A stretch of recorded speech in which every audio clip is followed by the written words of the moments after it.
आज सकाळी नाश्त्यासाठी मी बनवले होते कांदे पोहे. कढईमध्ये तेल गरम केलं, त्यात मोहरी जिरं टाकलं, ते मस्त तडतडू दिलं. त्यानंतर मी त्यात शेंगदाणे टाकले आणि शेंगदाणे मस्त लाल होईपर्यंत तळून घेतले. नंतर मी त्यात कांदा टाकला, कांद्यासोबतच मी कढीपत्ता पण टाकला.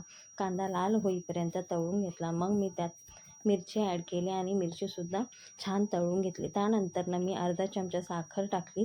साखर टाकल्यामुळे पोहे अजून चविष्ट लागतात. कांदा असा लाल झाला आहे तर त्यातच आपल्याला हळद ॲड करायची आहे. हळद तळून घ्यायची. तळलेली हळद खमंग लागते, म्हणजेच पोहे टेस्टी होतात. बऱ्याच जणी ओल्या पोह्यांवर हळद मीठ टाकतात, पण मी तसं करत नाही. त्यानंतर धुतलेले पोहे 5 मिनटं भिजवून ठेवायचे. त्यानंतर ते कांद्यामध्ये टाकायचे, म्हणजेच फोडणीमध्ये मिक्स करून घ्यायचे. चवीनुसार मीठ ॲड करायचं आणि कोथिंबीर टाकून 2 मिनटं वाफ देऊन घ्यायची.